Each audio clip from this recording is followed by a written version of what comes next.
Hello, and welcome to another live chapter reading of Conveniently Yours, Titans of Manhattan, Book 1 by Anise Storm, as presented by Itsy Bitsy Book Bits. Chapter 1, Caspian. Another loud crash of lightning startled the female in my office, causing me to smirk. The fierce spring storm had been raging for well over an hour, and we'd barely made it past third base in that time. The booming of thunder only confirmed what I already knew. If the weather kept up like this, we'd be here for a while. And by the way she cried out my name a few minutes earlier, when my head was buried between her thighs, I knew she knew it too. Sandy, I couldn't remember her name, but that wasn't anything new. She had been teasing me for well over a month. It was truly an accomplishment that I'd held out as long as I'd had. I'd endured weeks of watching her dress in short skirts that with a simple bend revealed the firm, tanned globes of her ass. I'd wanted to grab and touch those cheeks, maybe even redden them as I sank inside of her. And her blouses, they always seemed to be halfway unbuttoned, and I was positive I'd seen more of her breasts than anyone else, outside of the plastic surgeon who'd worked on them. "I want to touch you too, Mr. Archer," Candy whimpered, in a voice resembling a nasal whine. Candy, that was her name. I should have remembered it, because I once asked her if she tasted a sweet.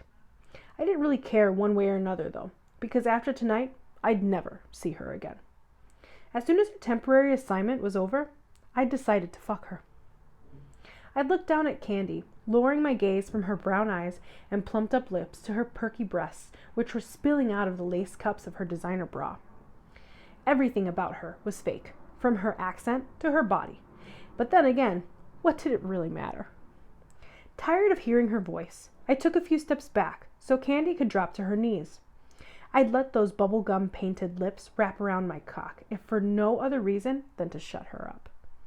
Each word she spoke was drawn out, grating on my last nerve. Then she giggled, and I realized it sounded even worse. I'd rather listen to someone run their nails down a chalkboard than spend more time with her. As soon as she was on her knees, I watched her eager hands move to my pants. I allowed her to fumble around with the zipper, finally stopping her when she'd gotten it down enough for me to pull my shaft out. I brought one hand to her hair, fisting a handful of the platinum silk while stroking myself with the other. She parted her lips, and I finally guided it toward them. Immediately, I felt the warmth of her mouth as it closed around the tip. Candy might have been a walking, talking Barbie doll, but she sure as fuck had a mouth on her. Her tongue traced the seam of the tip for a few seconds until I let out a low growl. "Don't tease me, Candy," I warned. I had gone this far, and it would be a shame to end this little tryst before I even came. My mouth had brought her to 2 orgasms already, so now it was my turn. I looked back down, watching as she sucked my cock into her mouth. Each pull from her lips had me sinking deeper toward the depth of her throat. The suction grew harder until I felt her graze the vein on the underside of it with her teeth. I'd always liked a bite of pain with my pleasure. Tightening the grip I had on her hair, I jerked her head back so her mouth was now angled perfectly. Taking control of the act, I withdrew until just the tip remained, then thrust to her throat. She swallowed down around me like a pro, her skills most likely coming from years of experience. I wouldn't be surprised if someone told me she did this often. I was sure I wasn't the first executive to have Candy on her knees in his office, and I wouldn't be the last either. Once I came, I'd be done with her, and she'd be free to move on to her next corporate conquest. That mark will never be me. Quickening the speed of my thrusts, my attention was diverted by the violent roar of thunder, so powerful it practically caused the floor-to-ceiling glass that stretched from one corner of my office to the other to shake. It was followed by another streak or two of lightning. The blinding strike did little to hold my attention until I heard her choke. For fuck's sake! She couldn't even deep throat. It was no wonder she hadn't advanced her career in the last 5 years. Her secretarial skills were rather basic, and while she could suck and lick a dick, she couldn't finish the job. Loosening my hold on her hair, I slowly removed my cock from her mouth. My hands moved to my wet shaft, and I began to pump it. Candy rocked back on her heels, and after a few rough strokes, I groaned. Fire shot up my shaft, and as I continued to jack myself off, my orgasm finally shot from the tip in spurts. I coated her breasts with every sticky drop before finally tucking my cock back into my pants. Her smile faltered slightly, especially when I walked away from her. "Where are you going?" she stammered in confusion. "Stay right there," I told her, as I walked into my private bathroom. I grabbed the hand towel, dampening it with warm water, then returned to the female, still on her knees. "Let me help you up." I extended my hand to her, and she took it, but still had a bewildered expression on her face. She had to know her night was ending earlier than anticipated. I helped Candy to her feet and noticed the moment that realization struck her. The flash of fury in those dark eyes of hers rivaled that of the lightning continuing to race across the dark Manhattan skies outside. I handed her the towel, watching as she scrubbed the wet fabric across her breasts. When she'd cleaned all the traces of my cum off her chest, Candy spun around. "I don't understand," and that much was obvious to me.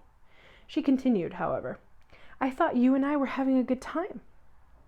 I could simply tell her that she was a cheap toy I'd tired of, but decided to be more diplomatic about the situation. God knows I didn't need a sexual harassment suit.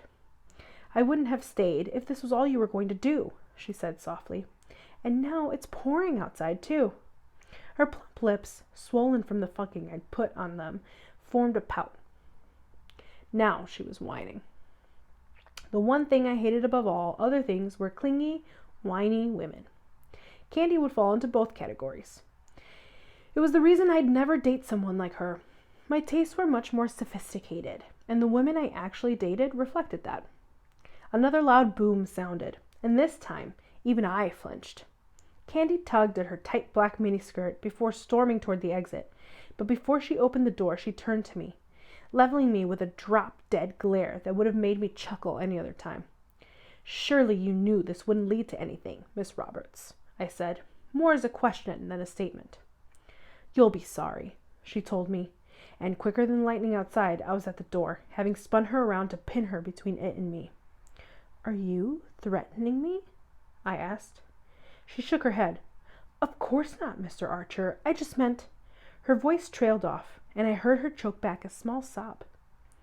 Bringing my hand to her cheek, I stroked it softly. "Hold on." I then stepped away to move to my desk, pressing the speed dial number for my driver, Paolo. I waited for the man to answer. As soon as the thickly accented voice came across the intercom, I spoke. "I need you outside in 20 minutes, where you'll take Miss Roberts wherever she needs to go."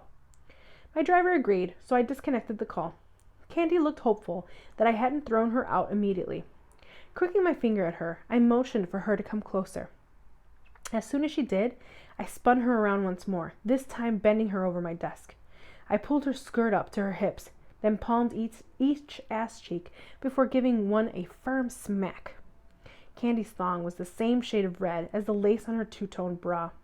Pulling the material taut, it was a shame I couldn't muster up more desire for her. She had an incredible ass, and it might be the only thing on a female that hadn't been altered by some Columbia University cosmetic surgeon. Moving the material to the side, I slipped two fingers between her slit, running them from her core to her clit. Candy moaned, widening her legs like a good girl. With more space, I was able to add a third finger, rubbing her with them before I thrust them into her pussy. She was wet and tight. Again, it was a shame I didn't want to actually fuck her more. I worked my fingers in and out, making sure to stroke every inch of her inner walls until they rippled around them. With my other hand, I fisted her hair once more, this time pulling her head back so she'd have to look at me. I'd lose the attitude and get into the moment more if you actually want to come again. My words might have seemed harsh, but with the number of women throwing themselves at me like they did, I rarely minced words. My regret over falling for her feminine wiles grew stronger with every second. I currently dated 3 women on a casual basis. One's very successful in their own right, and with all of them away, I'd had an itch, and Candy had been a convenient one to scratch it. I spent so much time at work because the only thing more powerful than my sex drive was my ambition. I'd come from nothing for the first decade of my life, worked my ass off for most of the second, and now I was finally at a place where I could enjoy the benefits of it all. Oh yes, right there. I glanced at my watch and knew I had just a few minutes more to bring her to orgasm before finally ridding myself of her. As I started fucking her harder, I knew she was close. She clamped down on my fingers, her moans becoming more garbled. You're going to come for me and then get the hell out. Paolo will take you wherever you need to go. I don't give a damn where, as long as it's not here. I felt her internal struggle, knowing she wanted to curse at me, but then at the same time, she also wanted to come. As with most females like her need to come won out. Yes, she hissed, much like the snake I knew she was. After she climaxed, I removed my fingers and brought them to her mouth, letting Candy suck her own cum from them as my gaze bore down on hers. It's not you, Miss Roberts. It's me. If I had $1 for every time I'd said those same words over the years, then I'd be even richer than I already was. The words were cliché, but women seemed to accept them better than the truth. I don't understand, Candy told me, her tone forlorn. I'm not in the market for anything more than sex. I don't like attachments, even brief ones, so this is for the best. My explanation was the truth.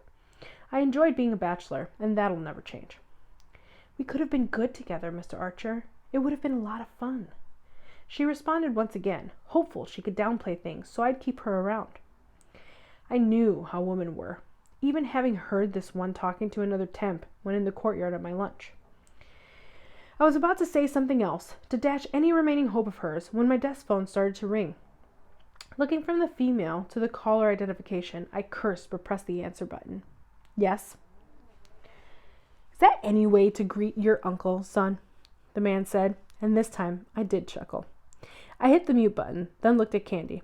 Goodbye, Miss Roberts. Paolo should be downstairs. Without another glance at the woman, I moved to my chair, unmuting the call. I spoke to my uncle, shaking my head at the sound of the slamming door. So, to what do I owe the pleasure of this call? Chapter 2. Caspian. Congestive heart failure. 3 words that hours later still had me shaken to the core.